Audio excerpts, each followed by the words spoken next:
Welcome to the Wealthy Speaker Podcast. This is the podcast dedicated to people who want to speak more as a way to build their income and grow their business. Well, welcome everyone to the Wealthy Speaker Podcast. Today's podcast is brought to you by the Inner Circle Mastermind. That's a year-long program that we run for speakers who really want to scale their businesses. It's a small group. Now, I should tell you that we meet twice per month as a group and that you get quarterly private coaching calls with me and on and on and on in terms of the features of the group. But what you might be more interested in is the results of our current group. So let me just brag on them for a minute or two, if you will indulge me. One of our members, we've only been together for 6 months, and one of our members just booked her first 20K speech. I don't think that would have happened without the clarity of her lane and a lot of the features that she's put in place since then, new website, etc. Several of our members have published books this year, and I have loved seeing the sharing going on best practices, on book launches and things like that. All of our members have raised their fees. Our fee range now is somewhere between $7,500 and $15K. All of our members are putting systems in place that will allow them to get to the next level. And the bottom line on the Inner Circle Mastermind is that accountability in our monthly calls is built in. And that is what is keeping that focused hustle going. Now, if you would like to know more about that, just drop me a line, jane@speakerlauncher.com, and I'll send you over details and the application. Today, we're talking about something that is going to make building your business so much easier, and that is spinoff. Our podcast is called Platform and Business Skills That Result in Spinoff, and our fabulous guest expert is Walter Bond. Welcome, Walter. Welcome. I'm very thrilled and excited to be a part of your program today. Let me share with everybody what your kind of formal bio is, but we're going to be digging a little deeper. Walter is a Hall of Fame business speaker who focuses on peak performance and creating championship teams. A former Big Ten and NBA basketball player, Walter has executed the daily habits and skills needed to win in the game of business. In addition to having success in sports, Walter has led a number of business organizations. He shares lessons learned from being a franchisee and leads a growing training and development business. He has keynoted conferences in numerous countries for some great brands like 3M, Domino's, Accenture, Boston Scientific, Hilton, and Honeywell. And we will actually post his demo video on the show notes page so you can kind of have a look. Walter, what made you want to go into speaking after your NBA career? Well, the funny thing, Jane, is I always knew I was going to run my mouth for a living. When I played in the NBA, I met Steve Harvey, and he had a comedy club in Dallas, and he let me go up one night. And although humor is a big part of my keynote, I started motivating people in the comedy club. And then I thought, well, I'm not a comedian. And my oldest brother's a preacher, and for a while I thought I would be a preacher. And although sometimes I come off a little bit preachy, I'm not a preacher, And then I thought maybe politics. I don't even care about politics. So my college basketball coach, when I was 21 years old, I gave a senior speech when I left the University of Minnesota, and legend has it, it was the greatest senior speech they ever had. And the college coach was like, you should be a motivational speaker. And at 21, I'm like, what are you talking about? Like, I didn't even know there was an industry. And 10 years later, when my basketball career was over, that's when I began to research it and ultimately launched Walter Bond Seminars. Very good. Now, talk about the transition moving out of professional sports, because not everybody can really just kind of pop out of professional sports and land at the top of the mountain. Was there any kind of transition for you afterwards? Maybe you suffered a little bit from depression because you're going from all this glory, right? Yeah, I wouldn't say I was depressed, but I would admit I was lost. Mm-hmm. When you play pro sports, I don't care what it is. If you make it to the pro level, I mean, you're incredibly focused. I mean, you have just like great habits, great rituals, and you really don't have a chance to develop other skill sets. So the disadvantage of it is once you're done, Yeah. you have no other skill. And so at 30 years old, I had a wife and 3 kids, and literally it was time to transition, and I didn't know what. I didn't know what to do. I didn't really know what else I was good at because it takes that kind of commitment and focus, to make it to the highest level. So a lot of times the general public is very tough on athletes because when their career is over, they act like you should just have this seamless transition and move right to the next phase when that's not realistic because the people who didn't make it didn't have the focus. And it was easier for them to move on to sales or business or leadership because they weren't completely sold out to the sport. So those of us who went all in for the NBA, NFL, hockey, it took that kind of commitment. So the advantage of it is that you made it, but the disadvantage of it is that you are not really balanced as it relates to life after sport. And would you say that, I think you've probably experienced this in speaking as well, or seen it happen, that you can lose your identity? Like you kind of attach something to your name, and then once that shifts or changes, you can get a little bit lost. You can, and that's very common in sports. And I give my parents credit. I grew up in a home where my parents were college educated, they were teachers, and sports was kept in this right perspective. My family, we had a Major League Baseball player in my family. My sister played ball. My dad played ball. So we came from a very athletic family that was really into education as well. So my house was like, wow, really good game today. How's school? Yeah. Oh, wow. Perspective. Good luck tomorrow, but, don't forget you have a test Friday. So it was always that balance where sports never got a chance to overtake me or overwhelm me. Yeah. And unfortunately, that's what you see a lot in sports, that I'm a hockey player. Yeah. And that's how I see myself. Or I'm a basketball player. I felt like I was a successful person who happened to be really good in basketball. And so when basketball ended, although it was a little bit of a transition, I was confident I could do something else. My biggest dilemma was what? Right. Not that I could not be successful. It was like, what do I want to do that I love as much as playing basketball? So you went on and you became a commentator for basketball for a period of time. And then did the requests start coming organically, or did you say, speaking? Yes and no. I mean, I got hired to do radio for the Minnesota Timberwolves. And to be perfectly transparent and honest, I hated it. I hated being an NBA broadcaster. And here's the reality. I'm sure all your speakers will relate to this. I'm not a good participant. I'm sorry, I'm not a good spectator. I'm a very good participant. I see you. When I was broadcasting, I felt like I was a spectator. And I'm like, no. Yeah. I'm not a good spectator. And when you speak, you're the participant, right? And so that void of being able to perform and entertain, I think, was the real genesis to why I didn't enjoy, being a broadcaster, because you have to watch somebody else perform. Right. And I'm like, no. I'm an entertainer. I'm a performer. I'm a horrible spectator. And in those 3 years after sports, I realized that I got to get back on stage.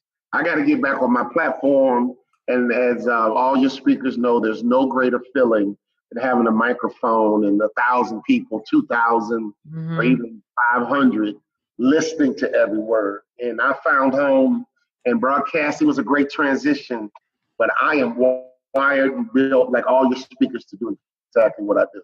Get on that platform. Now, when you first started out, did it take you a while to pick your lane, or because you had that athletic background, was it always about performance? Well, a big part of what I teach at my events are about excuses. And the development of becoming an NBA player is very similar to becoming a Hall of Fame speaker. I mean, so it's almost like they're parallel tracks. And the one advantage I did have, Jane, was that although I didn't have a lot of money when I retired from the NBA, I had the mindset. And one thing I had to overcome in my basketball career were excuses. I never started in college. I came off the bench. And initially I had excuses, and I didn't realize they were excuses. They were my truth. They were my reality. And I had to overcome my excuses in order to get to the NBA.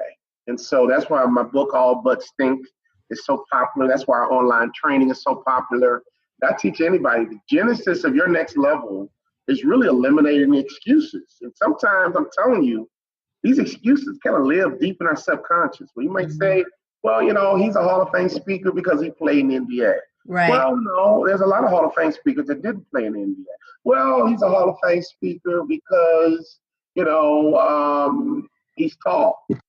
We got some Hall of Fame speakers that are 5'3", right? Yeah. Well, I'm a female. Well, we have female Hall of Fame speakers. Well, I'm white. Well, we have white Hall of Fame.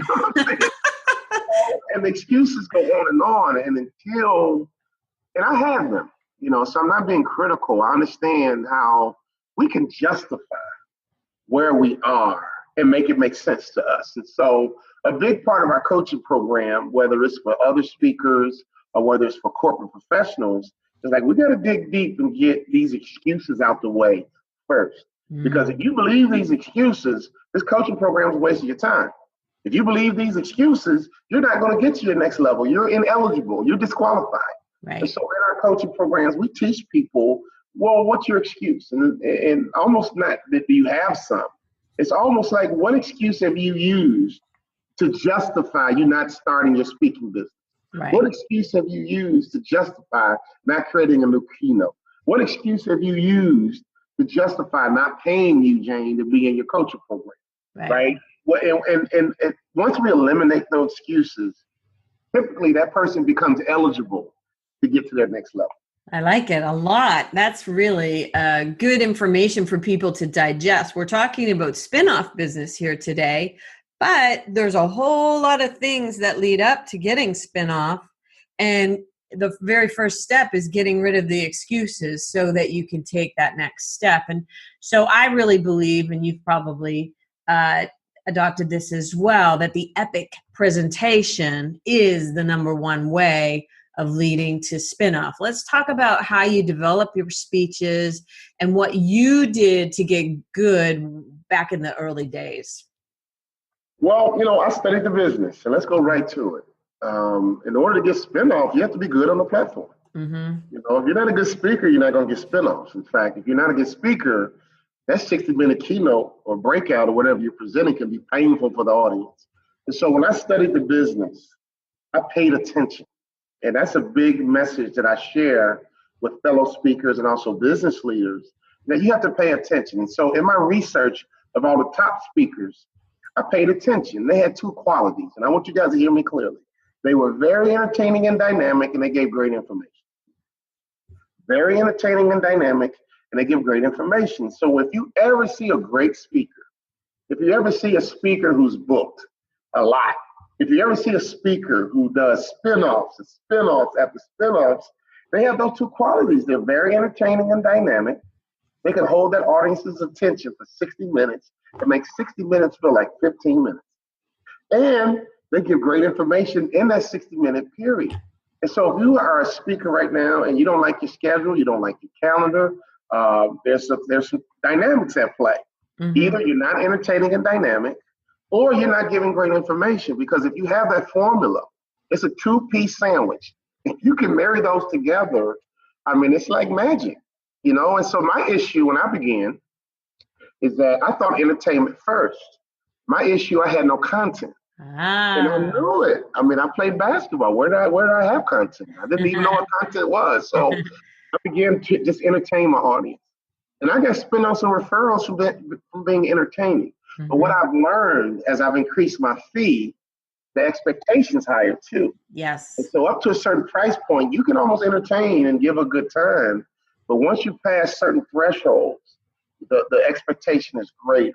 And so at my fee currently, I won't even say what my fee is, the expectation is to be very entertaining, very dynamic, and also to give great information. Life-changing, business changing kind of information. And when you can do those two simultaneously, you don't have to even worry about spin-offs. They're going to happen.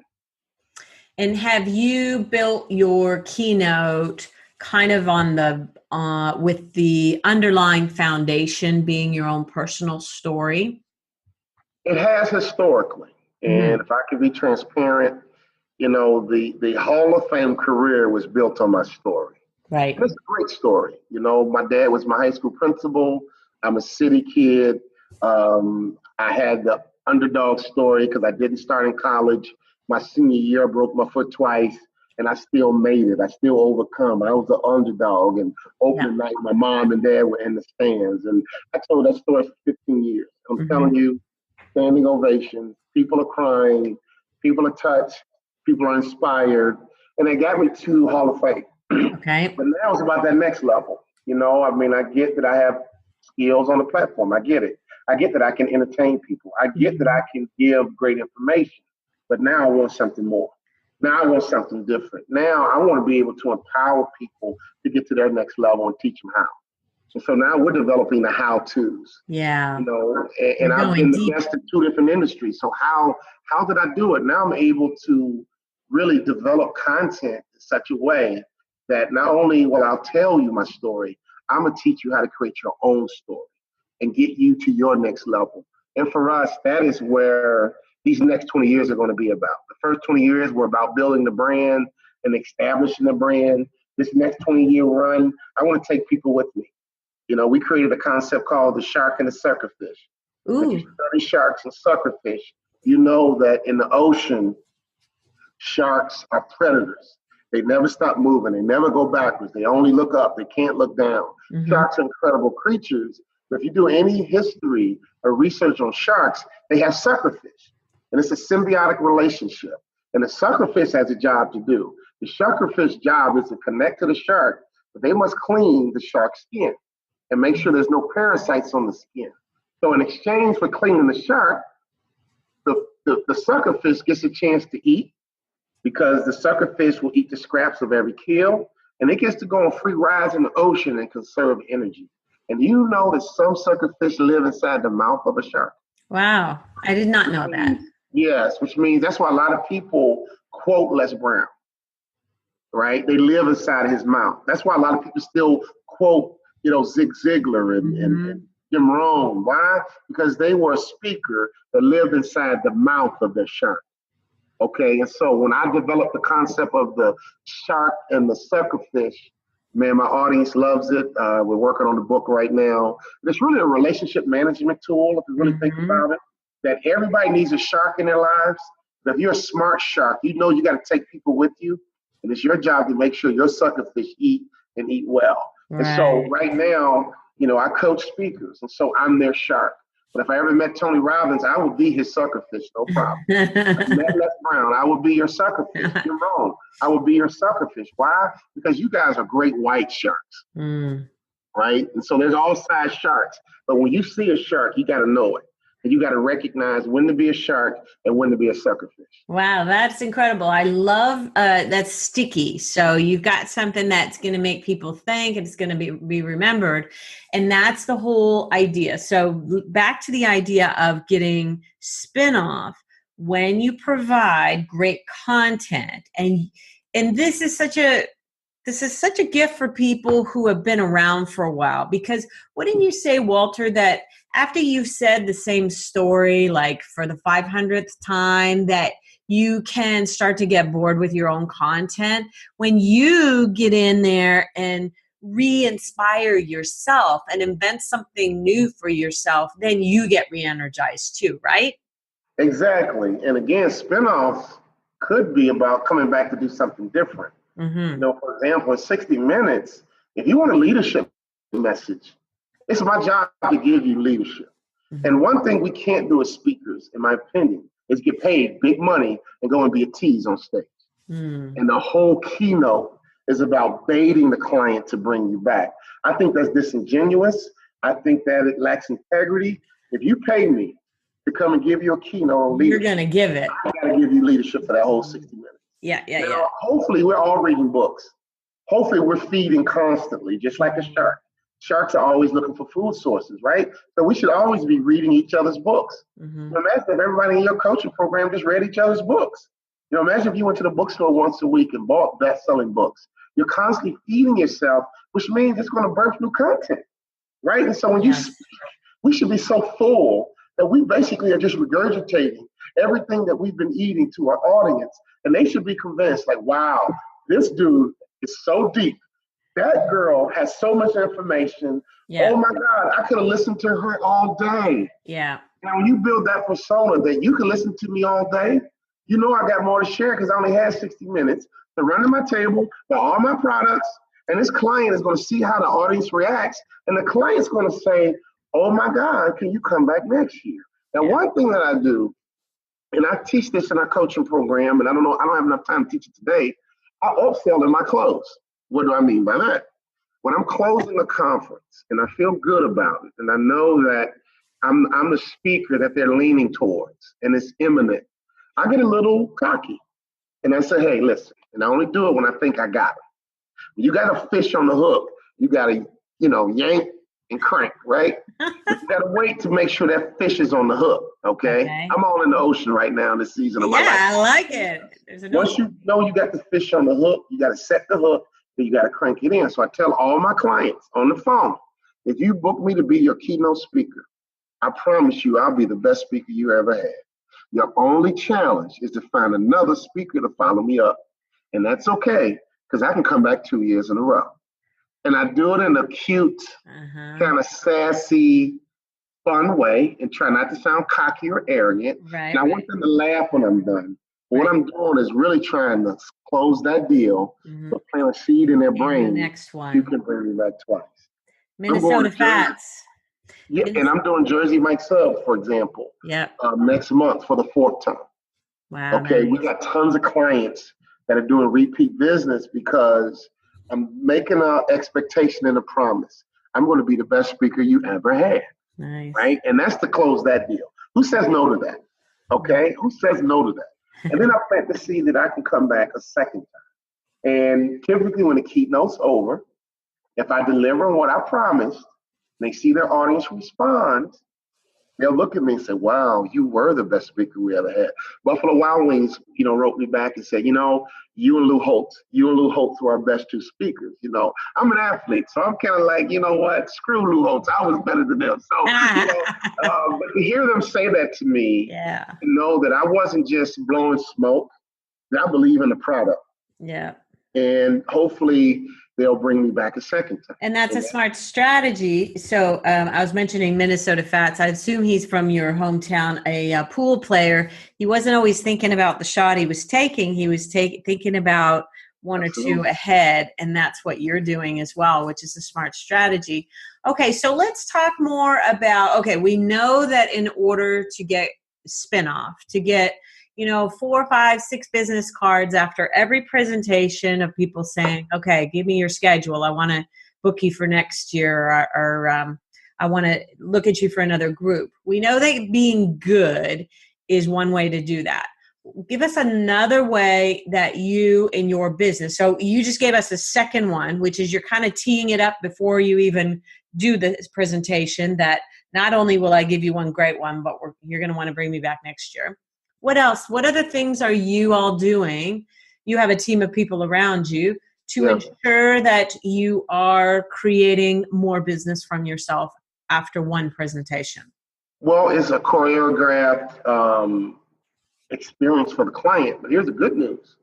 Before you go and speak to the audience, they've already, to help you prepare, they divulge all of their weaknesses and their issues and their challenges. So they're basically handing you nuggets, basically saying, look, Walter, we have issue with our culture, we have issue with sales, we have an issue with buy-in, or whatever it is. So they're letting you know, like, hey, doc, I got arthritis, my blood pressure's high, and I got a bad back, basically.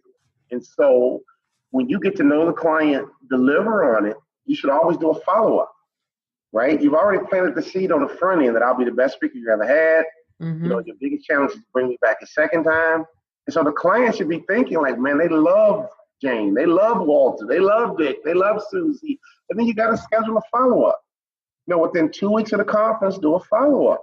And basically, hopefully it goes like this. Like, man, Jane, we had you at our conference. You were unbelievable. Walter, you were amazing. Thank you so much. You really delivered. You promised you'd be our best speaker ever. And everybody loved you. I said, well, thanks for having me. I'm glad I could be a part of your conference. But while I was there, I really enjoyed meeting your people. And I got a couple of ideas for you that I think can help you take you to your next level. I like it. I recognize at the conference that this is, and then you get into your after work, if you will. Right. Then you get into your spinoff because look, we got more work to do, guys. Yeah. That first keynote was just hello.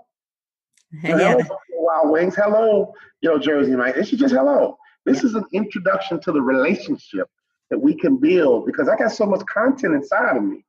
I've been eating so much content that I got a gut full of information. But hey, let's do some online trainings. I'm building a sales training for one of our clients post-event. So some of the spinoffs is not about another keynote. Some of that is delivering your training and development courses. It could be, we have an online course titled All Butts Stink.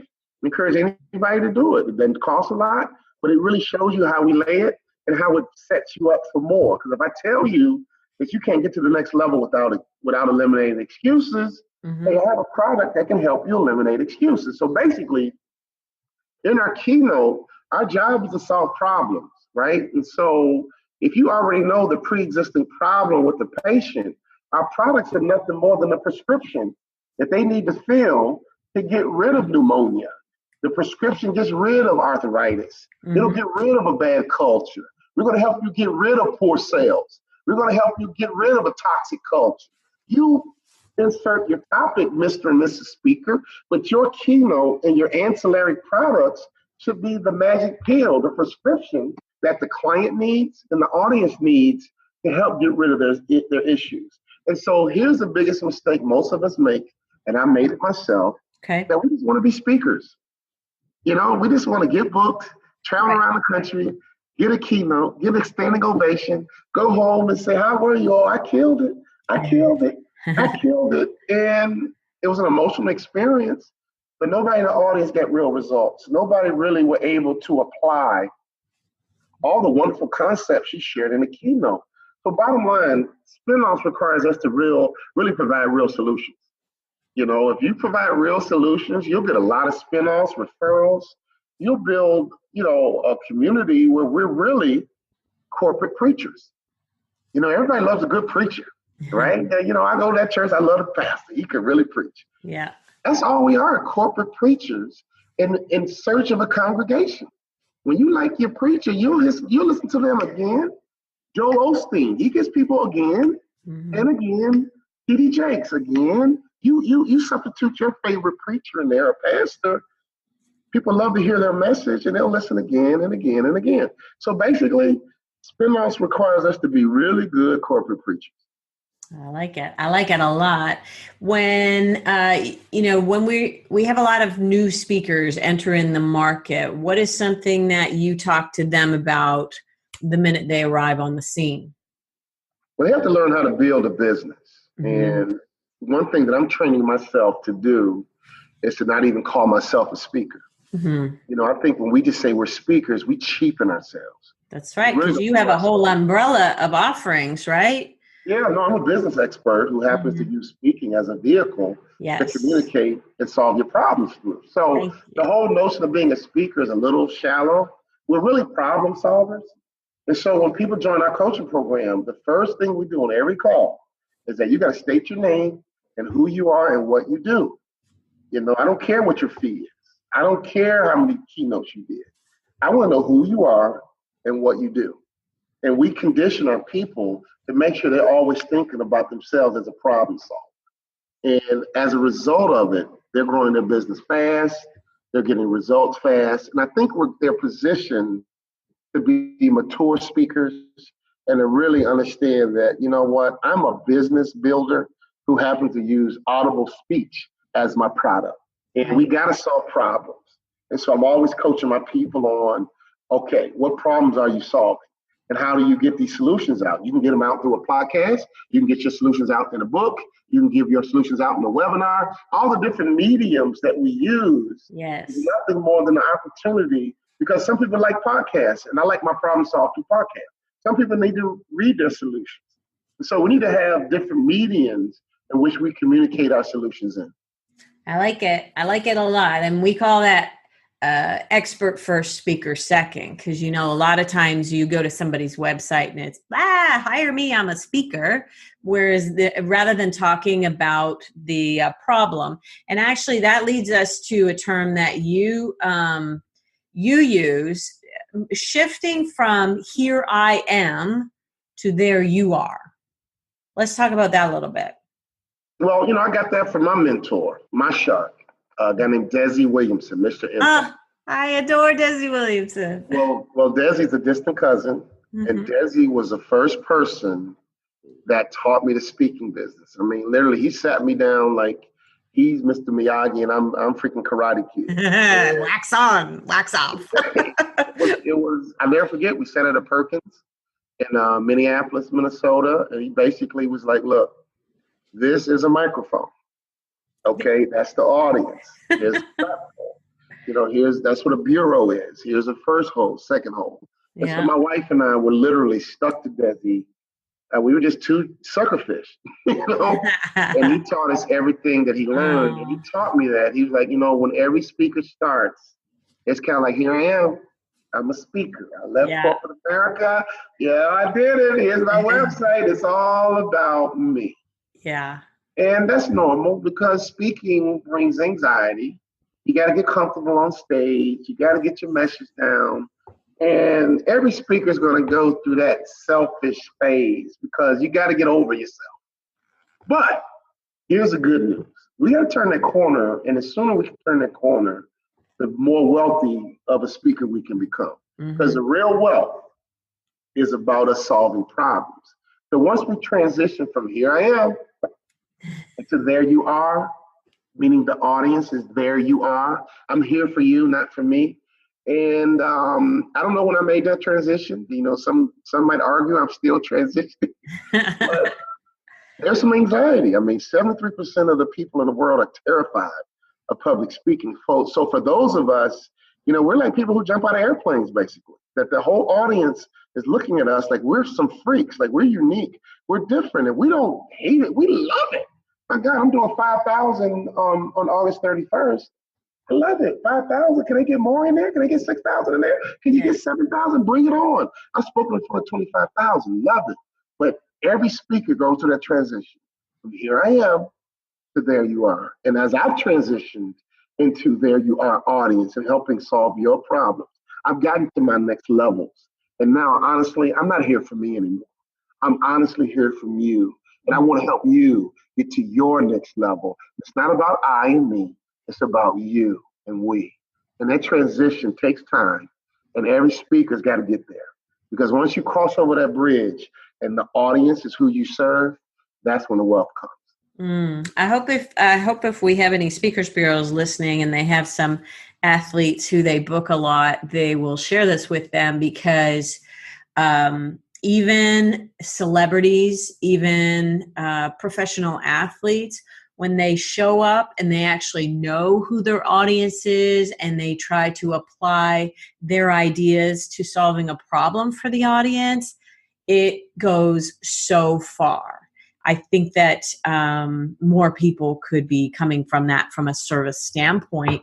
And it really blew, it's so unexpected. You think of an athlete or a celebrity, they're just going to show up and smile and tell their story. But really, when they take it to that next level, it makes a huge difference. And clients remember.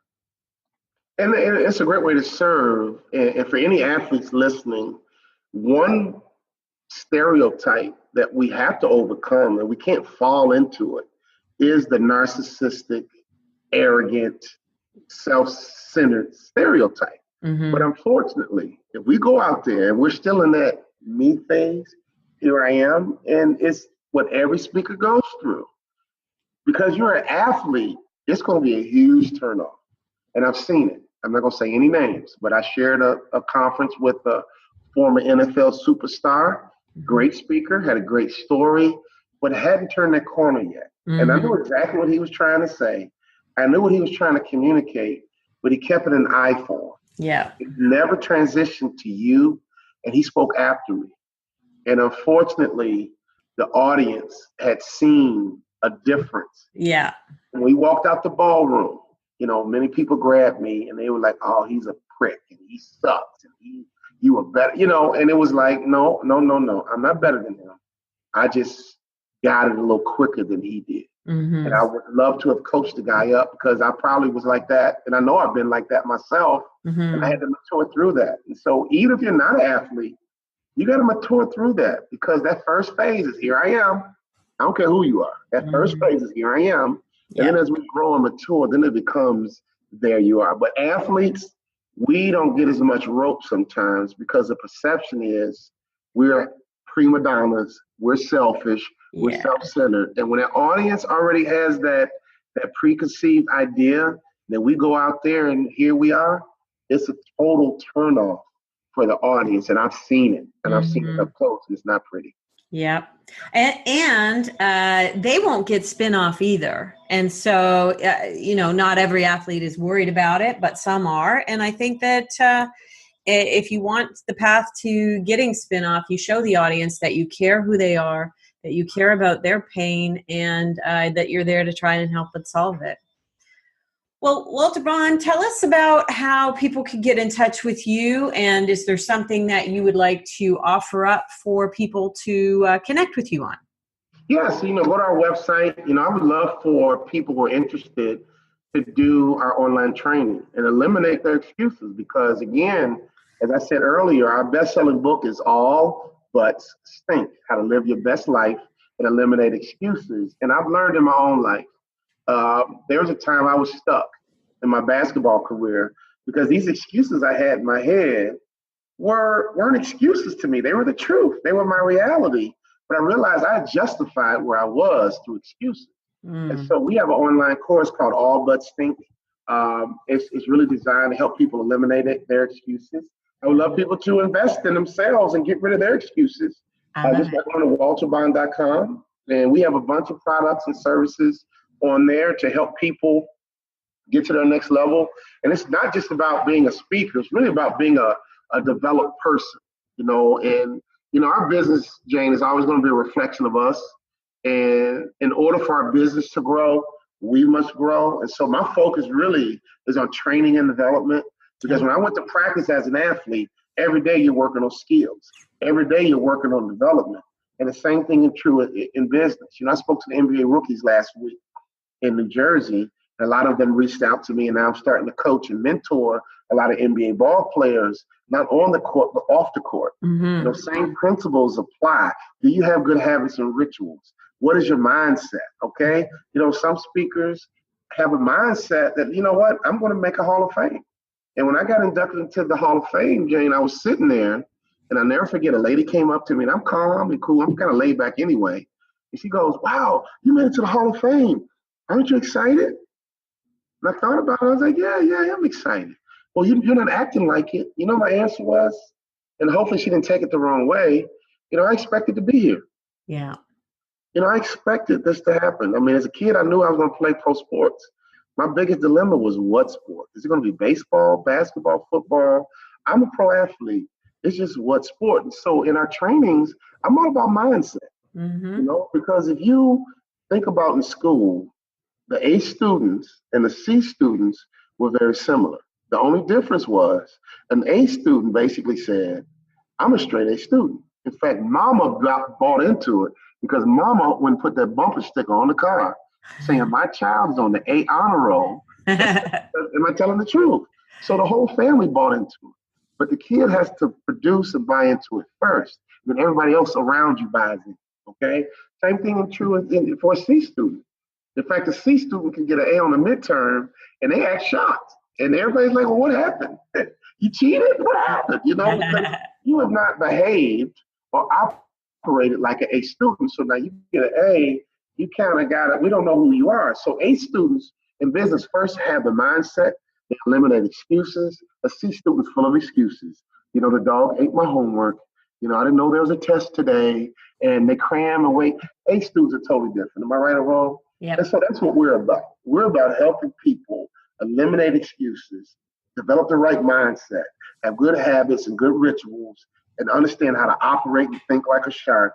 And until you can do all that at the same time, you're going to be stuck. And most people are stuck. So what we do, it's all about that next level. It's all about eliminating excuses. So to me, we do have a coaching program for speakers, but it's bigger than that. I want to connect with people. And I want you to understand at any moment, you're either going to be a shark or a suckerfish, but you better not ever be a parasite. Love it. Go to walterbond.com and get in touch with Walter about that first step. Walter, thank you so much for your time today. We appreciate you having you on the show. Thank you. And you didn't say A, so I'm not sure if you're Canadian or not. You say A one time. I'll do my best, to make you happy. Thanks everyone for listening. And as always, leave us a review, leave us a rating. Let us know that you're enjoying the show. Leave us some comments. And with that, we'll say, we'll see you soon, Wealthy Speakers. Bye for now. Thanks for listening to the Wealthy Speaker Show. Please visit speakerlauncher.com for your free Wealthy Speaker audit, and visit speakerlauncher.com/podcast for show notes and many more resources to help you catapult your speaking business. See you soon, Wealthy Speakers.